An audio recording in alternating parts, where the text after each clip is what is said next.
మీరైతే ఏ విధంగా చూస్తారు? ఒకటి ప్యానెల్‌లో ఉన్న సభ్యులందరికీ నా నమస్కారం ముందుగా. యాహ్! ఈరోజు చూసినట్లయితే జగన్మోహన్ రెడ్డి గారు ప్రెస్ మీట్ పెడితే పాపం వాళ్ళ అధికార ప్రతినిధులు, వాళ్ళ హ్మ్. నాయకులు దాన్ని ఎట్లా కవర్ చేసుకోవాలో తెలియక ఇబ్బంది పడుతున్న సందర్భం అయితే బాగా కనపడుతుంది. ఇప్పుడు వైసీపీ ప్రతినిధి మీతో మాట్లాడారు. ఆయన హ్మ్. మాట్లాడేది గూడా ఏదో తిప్పి ఏదో జగన్మోహన్ రెడ్డి గారు మాట్లాడింది ఖచ్చితంగా సత్యం మాట్లాడారు, ఉన్నది మాట్లాడారు అని వాళ్ళు కవర్ చేసే విధానం అయితే హ్మ్. పాపం అలాంటి బాధ ఎవరికీ రాకూడదు. మేము కూడా ఒక రాజకీయ పార్టీలో పనిచేస్తా ఉన్నాం. ఇప్పుడు హ్మ్. మా అధినేత కరెక్ట్‌గా మాట్లాడితే మా అధినేతకి నాలెడ్జ్ లేకపోతే కవర్ చేయడానికి మేము కూడా బాధపడాలి. హ్మ్. సరే అవన్నీ పక్కన పెడితే ఆయన ప్రెస్ మీట్ ఇప్పుడు ఆయన ప్రతిపక్ష నేత అంతకుముందు మాజీ ముఖ్యమంత్రి జగన్మోహన్ రెడ్డి గారు అంతకుముందు ప్రభుత్వంలో ఉన్నారు. పాలసీలు ఎలా ఉంటాయి? తర్వాత గవర్నమెంట్ ఎలా ఫంక్షనింగ్ అవుతది? అభివృద్ధి ఏంటి? సంక్షేమం ఏంటి? ఆయన ప్రత్యక్షంగా ప్రభుత్వంలో ఉండి చూసారు. హ్మ్. చూసినప్పుడు ఈరోజు ప్రజలు ప్రతిపక్ష నేత పాత్ర ఇచ్చినప్పుడు ఆయన దాన్ని సమర్థవంతంగా నిర్వర్తించట్లేదని ప్రజల్లో అనిపిస్తా ఉంది. ఎందుకంటే ప్రెస్ మీట్ పెట్టినప్పుడు కూడా హ్మ్. ఆయన ఎంతసేపటికి ప్రభుత్వాన్ని ఎట్లా ప్రాబ్లమ్ క్రియేట్ చేయాలి ప్రభుత్వానికి, ఈ ప్రభుత్వాన్ని ఎట్లా పడగొట్టాలి, నేను పవర్‌లోకి అధికారంలో ఎట్లా రావాలనే ఒక స్ట్రాటజీసే తీసుకుంటున్నారు తప్ప, నాకిచ్చిన రోల్ ఏంటి హ్మ్. ప్రతిపక్ష పాత్ర. ఈ హ్మ్. పాలసీని మనం ఏ విధంగా మనం ముందుకు తీసుకెళ్ళడానికి వాళ్ళతో ఎట్లా ప్రభుత్వంతో ఎట్లా పనిచేయాలి హ్మ్. అనే ఉద్దేశ్యం అయితే ఏ రోజు కనపడలేదు. ఈ 2 సంవత్సరాలు దాటిన తర్వాత కూడా ఆయన ప్రెస్ మీట్‌లు గాని, ఆయన వ్యవహార శైలి గాని, ఆయన పార్టీ వ్యవహార శైలి గాని, అదే హ్మ్. విధంగా ఆళ్ళ నాయకుల వ్యవహార శైలి అదే ఉంది. ఇదే హ్మ్. విధంగా కొనసాగితే ప్రజల నుంచి చీత్కారం మళ్ళీ ఇంకొకసారి రిపీట్ అవుతుందని తెలియజేస్తా ఉన్నా. నిన్న హ్మ్. పెట్టిన ప్రెస్ మీట్‌లో కూడా ఆయన ఎంతసేపటికి చంద్రబాబు నాయుడు గారిని తిట్టాలో, లోకేష్ గారిని తిట్టాలో, పవన్ కళ్యాణ్ గారిని తిట్టాలో, ఈ హ్మ్. ప్రభుత్వం ఎన్నో రోజులు నిలవదనే అంతేనా సార్? తాపత్రయం కనపడింది తిట్టడమేనా? తప్ప వేరే పాయింట్స్ ఏం మాట్లాడలేదా జగన్మోహన్ రెడ్డి గారు ప్రెస్ మీట్‌లో? నెక్స్ట్ పాయింట్ అదే వస్తున్నా. మావి గారి వ్యవహారంగా వచ్చింది. మీరు చెప్పారు ఇప్పుడే వైసీపీ ప్రతినిధిగా మీరు చెప్పారు. చాలా విషయాలు చెప్పారు. ఒకటి సరే ఆయన ఎలా మాటలు మార్చిందని మనం 2014లో ఆయన ఏదైతే అమరావతి బిల్లు అసెంబ్లీలోకి వచ్చినప్పుడు నేను అమరావతికి ఫస్ట్ విజయవాడ రాజధాని అమరావతి అని చర్చ జరిగినప్పుడు సరే అమరావతి రాజధానికి నేను ఓకే అని మాట్లాడిండు. ఆ రోజు అందరు రైతులందరూ కూడా అంటే రైతులు ఎట్లా ఉంటారంటే అక్కడ ఉన్న రైతులు ఇటుపక్క ప్రభుత్వ అధినేత అటు ప్రతిపక్ష నేత ఇద్దరూ కలిసి ఓకే చేశారు కాబట్టి మాకేం ఉండదని భరోసాతో ఆ రోజు భూములు ఇచ్చారు. తర్వాత 2019లో 3 రాజధానులు తీసుకుని చివరికి ఆంధ్రప్రదేశ్‌కి రాజధాని లేని ఒక రాష్ట్రంగా తయారు చేసి ఆయన దిగిపోయిండు. ఈ రోజు అమరావతి అనేది ఇందాక చెప్పారు. ఇన్ని వేల ఎకరాల్లో ప్రభుత్వం రాజధాని కట్టలేదని వైసీపీ వాళ్ళు మాట్లాడుతున్నారు. ఇన్ని వేల ఎకరాల్లో ప్రభుత్వం రాజధాని కట్టలేదని ఎక్కడా చెప్పలేదు. రాజధాని అంటే ఏంటని కూడా నాకు ఎక్స్‌ప్లెయిన్ చేశారు. మీకు అదే చెప్తా ఉన్నా. ఒకప్పుడు 70స్‌లో, 80స్‌లో పెట్టుబడిదారుల విధానం కార్పొరేట్ మొత్తం ఇప్పుడు ప్రపంచమంతా కుగ్రామం అయిపోయిన టెక్నాలజీ వచ్చిన తర్వాత రాజధాని అంటే ఒక సచివాలయం, ఒక అసెంబ్లీయే రాజధాని కాదు. ఈరోజు తెలంగాణ చూసినట్లయితే Hyderabad growth engine. Almost 70% of income Hyderabad నుంచే జనరేట్ అవుతుంది. కర్ణాటక 70% ఆఫ్ ఇన్‌కమ్ బెంగుళూరు నుంచే జనరేట్ అవుతుంది. చెన్నై విషయానికొచ్చినా, అదేవిధంగా ముంబై విషయానికొచ్చినా, పూణే విషయానికొచ్చినా, ఇప్పుడు ఉత్తరప్రదేశ్‌లో నోయిడా విషయానికొచ్చినా, అవన్నీ కూడా ఆ రాష్ట్ర సంక్షేమానికి కావాల్సిన నిధులు, ఆ రాష్ట్ర డెవలప్‌మెంట్‌కి కావాల్సిన నిధులు ఒక ప్రాంతంలో అభివృద్ధి చెందితే అక్కడ ఆ ప్రాంతం నుంచి ఆ రాష్ట్రం అభివృద్ధి చెందిన ఒక విధానంతో అన్ని సార్ రాష్ట్రాలు ఉత్తరప్రదేశ్‌లో నోయిడా రాజధాని కాదు కదా! అదే చెప్తున్నా మీరు ఒక నిమిషం ఒకసారి మాట్లాడండి. మీరు బెంగుళూరు, చెన్నై, హైదరాబాదు, ముంబై చెప్పినప్పుడు ఇప్పుడు పాయింట్ అదే మీ వైసీపీ వాళ్ళతో వచ్చిన ప్రాబ్లమ్ ఏంటంటే పాలసీస్‌తో మాట్లాడరు. ప్రాబ్లమ్ ఎట్లా క్రియేట్ చేయాలని మాట్లాడతారు. నేను అదే చెప్తా ఉన్నా. ఈరోజు ఆంధ్రప్రదేశ్‌కి అలాంటిది ఒక రాజధాని అవ్వనండి, ఒక సిటీ అవ్వనండి ఏది లేదు. కానీ ఆ రాజధానికి ఒక ఆంధ్రప్రదేశ్‌కి ఒక చక్కని అవకాశం వచ్చింది. ఏం అవకాశం వచ్చింది? రాజధాని కట్టుకునే అవకాశం వాళ్ళకి అవకాశం వచ్చినప్పుడు హ్మ్. ఇప్పుడున్న పరిస్థితులు కనుక ఒక రాజధాని కట్టుకోవాలని ఒక ఏదైతే లాంగ్ టర్మ్ విజన్‌తో ఈరోజు అమరావతి అనే ప్రాంతాన్ని తీసుకున్నారు.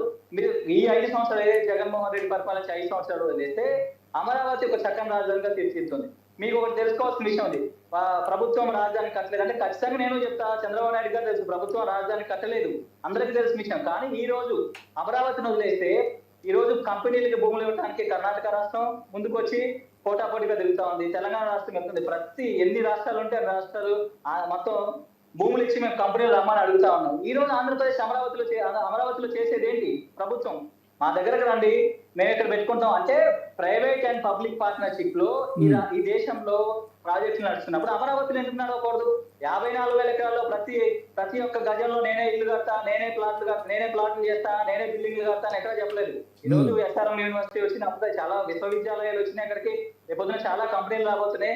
నార్మల్ గా మన ఊర్లో ఒక బిల్డింగ్ కట్టాలంటేనే 3 సంవత్సరాలు 2 సంవత్సరాలు పడుతుంది. యెస్. ఒక రాజధాని నిర్మించడానికి ఆ పాలసీ వేసి ఆ రోడ్లు వేసి ఇంకా రోడ్లు ఎందుకు వేసినా జనాలు అయినప్పుడు మీకు తెలుసో తెలీదో మీరు హైదరాబాద్ ఎప్పుడైనా వస్తే ఎక్కడ వెస్ట్ హైదరాబాద్ వెస్ట్ కొల్లూరు వేలుమల అక్కడ ప్రాంతంలో రేడియల్ రోడ్లు వేసేసింది గవర్నమెంట్.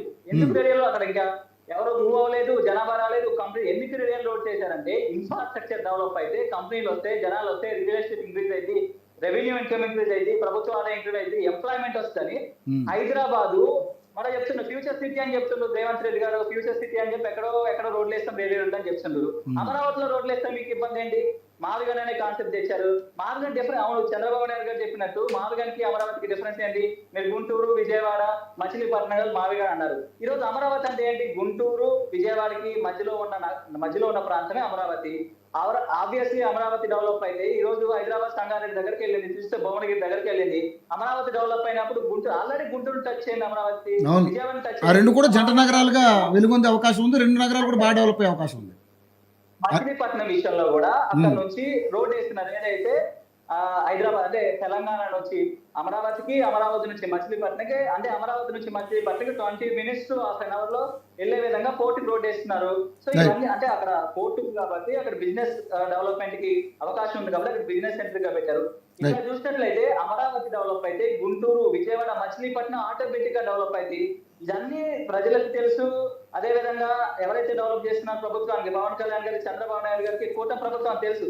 కానీ వీటన్నింటినీ కన్ఫ్యూజ్ చేయాలనే ఉద్దేశం మాదిగా కాన్సెప్ట్ తీసుకొచ్చి నేను అదే చెప్తా ఉన్నా, ఈ రోజుకైనా వైఎస్ జగన్మోహన్ రెడ్డి గారు కానీ వాళ్ళ ప్రభుత్వంలో ఉన్న నాయకులు కానీ ఒక నిర్మాణాత్మకమైన పాత్రను గాన మీరు రాష్ట్రంలో పోషించినట్లయితే మిమ్మల్ని ప్రజలు హర్షిస్తారు.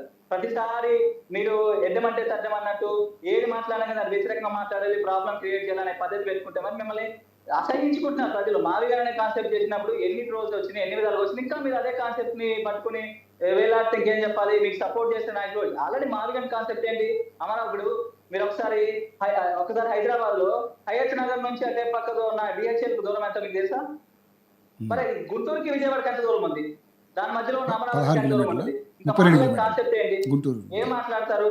ఇవన్నీ కూడా ఈ రోజు అమరావతి చూసినప్పుడు ప్రైవేట్ పబ్లిక్ పార్ట్నర్షిప్ లో అమరావతి డెవలప్ అవుతుంది. ప్రభుత్వానికి కావాల్సిన ప్రభుత్వ భవనాలు ఏవైతే ఉన్నాయో అదే విధంగా ఇన్ఫ్రాస్ట్రక్చర్ ఏదైతుందో అది ప్రభుత్వం డెవలప్ చేస్తుంది.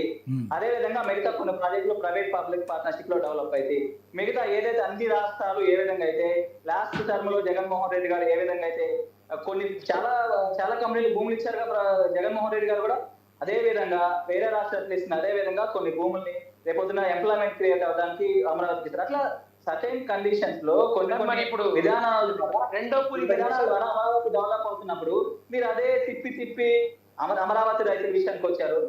ఎంత ఫూలిష్ విషయం చెప్తున్నారు? మీరు ఇచ్చిన భూములు ఎలా తీసుకోమని అంటారు. 2014లో చెప్పాల్సిన జగన్మోహన్ రెడ్డి గారు నాకు ఇష్టం లేదు అమరావతి అంటే మీరు భూములు ఎందుకు ఇస్తున్నారు, రైతులకు భూములు ఎందుకు ఇస్తారు? 2019లో వచ్చారు, ఎట్లా వెనక్కి తీసుకుంటారు? వాళ్ళ కంపన్సేషన్ గవర్నమెంట్ ఇచ్చింది, వాళ్ళకి పత్రాలు ఇచ్చింది, అన్ని ఇచ్చిన తర్వాత 2019లో మీరు ఆ కంపన్సేషన్ మళ్ళీ వసూలు చేస్తారు రైతుల దగ్గర నుంచి. అలా అదే మాట అంటే ప్రభుత్వ ధనాన్ని మళ్ళీ రిటర్న్ ఇస్తారా? అదెక్కడ మాట అసలు? మీరు డిస్ట్రక్షన్ చేయాలి, మొత్తాన్ని తీసేయాలనే ఆలోచన తప్ప ఎంతసేపటికి నిర్మాణాత్మక. ఈ రోజు చూడండి, నేను ఎవరో విశ్లేషణ చేసుకుంటా ఉంటే ఒక ఎన్ఆర్ఐ విశ్లేషణ చేస్తా ఉన్నాడు. అమరావతి డెవలప్ అవుతుంటేనే ఐటీ కంపెనీలు వైజాగ్ తీసుకెళ్లి వైజాగ్ అనేది భోగాపురం ఎయిర్పోర్ట్ వచ్చిన తర్వాత ఇంకా ఇంటర్నేషనల్ సిటీ కూడా వైజాగ్ అమరావతి రెండు డెవలప్ అయితే ఆంధ్రప్రదేశ్ గ్రోత్ చాలా ఒక ఎన్ఆర్ఐ. సో ఇవన్నీ చూసినప్పుడు ఇప్పుడు ఈ సందర్భంగా నేను ఎవరైతే జగన్మోహన్ రెడ్డి గారి ప్రెస్ మీట్ ఇంకోటి ఏంటంటే జగన్మోహన్ రెడ్డి గారి ప్రెస్ మీట్ మీద డిబేట్ పెట్టే అంత గొప్ప విషయాలు ఆయన ప్రెస్ మీట్ లో ఉండవు. ఎందుకంటే ఆయన ఎప్పుడు రాష్ట్రం గురించి ప్రజల గురించి ఆలోచించే ధోరణి ఉండదు. ఆయన పార్టీ పెట్టిందే సీఎం అవడానికి, ఆయన పార్టీ పెట్టిందే అధికారం కోసం. ఇంకా ఎప్పుడో జరిగిన రాజారెడ్డి గారి హత్య, రాజశేఖర రెడ్డి గారి హత్య, ఇంకా వివేకానంద గారి హత్య తీసుకొచ్చి సానుభూతి పొంది ఇంకా ఓట్లు వేయించుకోవాలని దరిద్రమైన మెంటాలిటీతో ఒక ప్రతిపక్షం అవుతుందండి. ఇంకేం చెప్పాలి?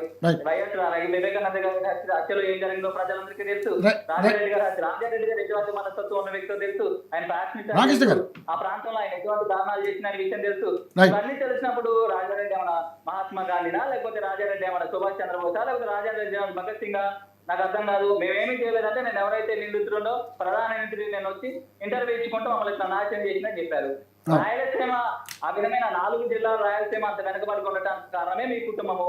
దానికి ఎవరు చెప్పాలి? 2 జిల్లాల్లో 3 జిల్లాల్లో ఫ్యాక్షనిజాన్ని ముందు తీసుకొచ్చి ఏ కంపెనీలు రానికుండా చివరికి చిల్లర కొట్టు దుకాణం పెట్టుకునే పరిస్థితి లేని ఫ్యాక్షనిజాన్ని తీసుకొచ్చి మీ ఆ ప్రాంతాల్లో ఇంకా మీరు ఏ విధంగా మాట్లాడతారు? రామకృష్ణ గారు ఇది వైఎస్ఆర్ హయాంలో బాగుంది, చంద్రబాబు నాయుడు గారు తగ్గిందంటే రామకృష్ణ గారు ఆంధ్రప్రదేశ్ రాష్ట్రంలో దరిద్రం పోవాలంటే ఖచ్చితంగా జగన్మోహన్ రెడ్డి లాంటి వ్యక్తి రాజకీయాల్లో లేకపోతేనే దరిద్రం పోతుంది తప్ప ఆంధ్రప్రదేశ్ బాగుపడాలంటే అలాంటి వ్యక్తులు రాజకీయాల్లో ఉండకూడదు. అసలు ఆ యొక్క ఆలోచన విధానం ఏంటో అర్థం కాదు. ఆ యొక్క right right right right Ramakrishna గారు మనం వ్యక్తిగత వద్దు, మనం పాలసీ మాట్లాడుతున్నాం.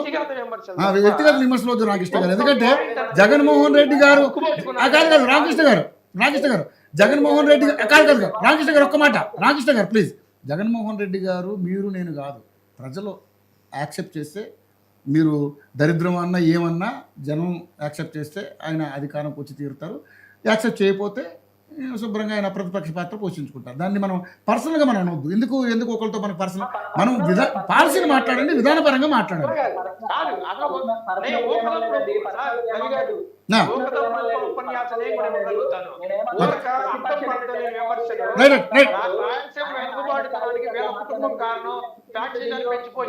రామకృష్ణ గారు ప్లీజ్ ఒక్క నిమిషం.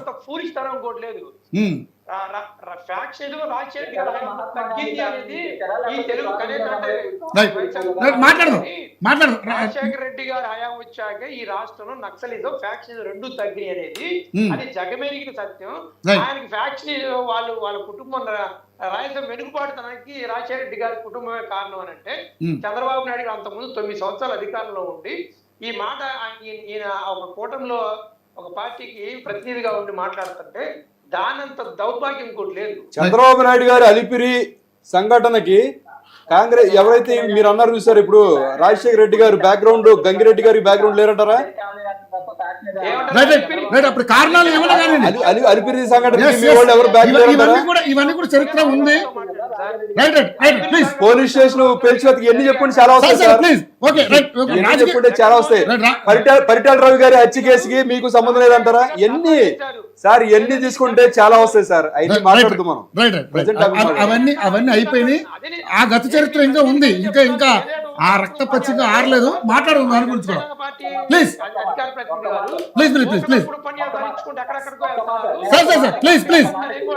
రామకృష్ణ గారు బాబుల్ గారు ఒక్కసారి రాజకీయ విశ్లేషకులు కూడా మాట్లాడదాం ప్లీజ్. రాజకీయ విశ్లేషకుల గారితో కూడా మాట్లాడి పచ్చి తప్పుడు పాయింట్ అది. అల్పిన సంఘటన జరిగాక రాజశేఖర్ గారు ధర్నా చేశారు. ఈ రాజకీయాల్లో నేను రాజశేఖర్ గారు చేశారు అనట్లేదు, ఎవరైతే చేశారో వాళ్ళకి తర్వాత ప్రొటెక్ట్ చేసింది వీళ్ళే కదా అంటున్నా నేను.